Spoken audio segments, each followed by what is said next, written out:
Get ready. Three, two, one, start.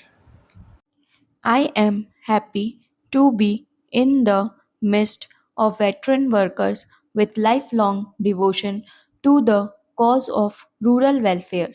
I am sure the seminar which I have the honor to inaugurate will evolve a comprehensive and action oriented strategy for rural development.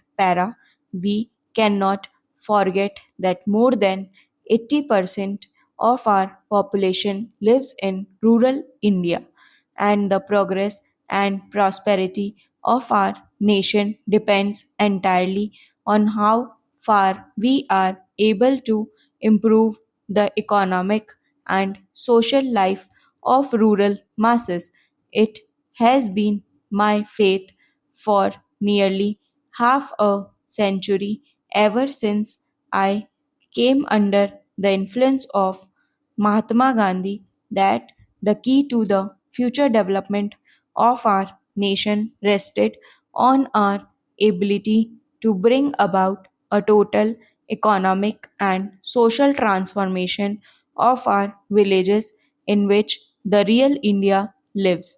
As a matter of fact, I prepared a blueprint on this question and sent it to Pandit Jawaharlal Nehru, where I mentioned the need of organizing the 700,000 villages in the country on a purposeful basis.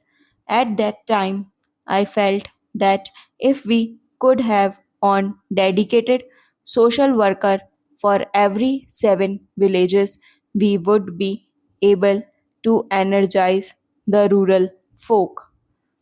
What was required and is even now required is to have dedicated workers who will completely identify themselves with the problems, hopes, and aspirations of the people. The strategy for rural development that we evolve should have both a social and economic content. In my view, it should tackle the twin problems of ensuring maximum agricultural productivity and a massive growth of agro industries. In our country, there are a few pockets of rural prosperity, notably in some areas of Punjab and Haryana.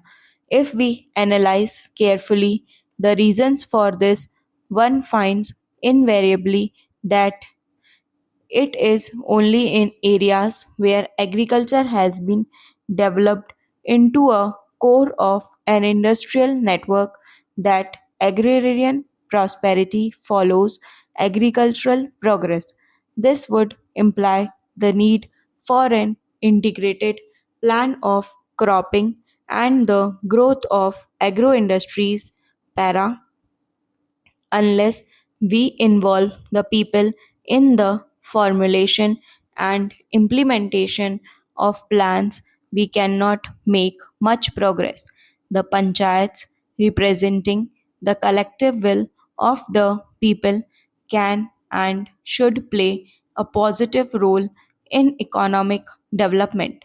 Panchayats in our country unfortunately have earned a bad name as being caste and faction ridden.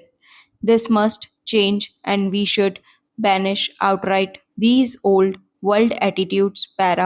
For rural development to be most fruitful, panchayats and panchayat organizations should be made the most effective instruments. Bureaucratization and politicalization have also been the bane of panchayat institutions. These factors could be obviated by emphasizing social accountability and voluntary action at grassroots levels. Our rural folk are essentially good people, and if we provide them the right leadership and approach, their problems with sympathy and understanding. The villages of India today can be converted into ideal centers of cooperative community life.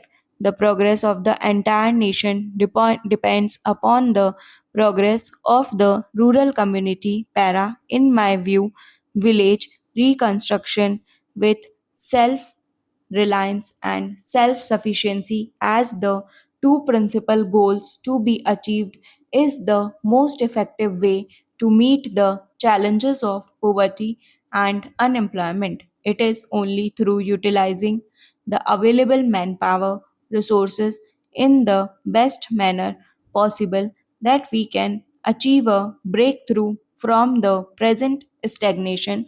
Para, you are well aware of my emphasis on that setting of the landless through land colonization schemes. While land may be allotted to individuals, it must be ensured that it is not transferred. In our anxiety to provide land to the landless, we are not embarking on programs by which we are trying to give patas and rights to individuals. Giving off an acre or two to an individual landless farmer, in my opinion, does not solve any problem, for he does not have the necessary wherewithal for the development of the land and putting it to productive purpose.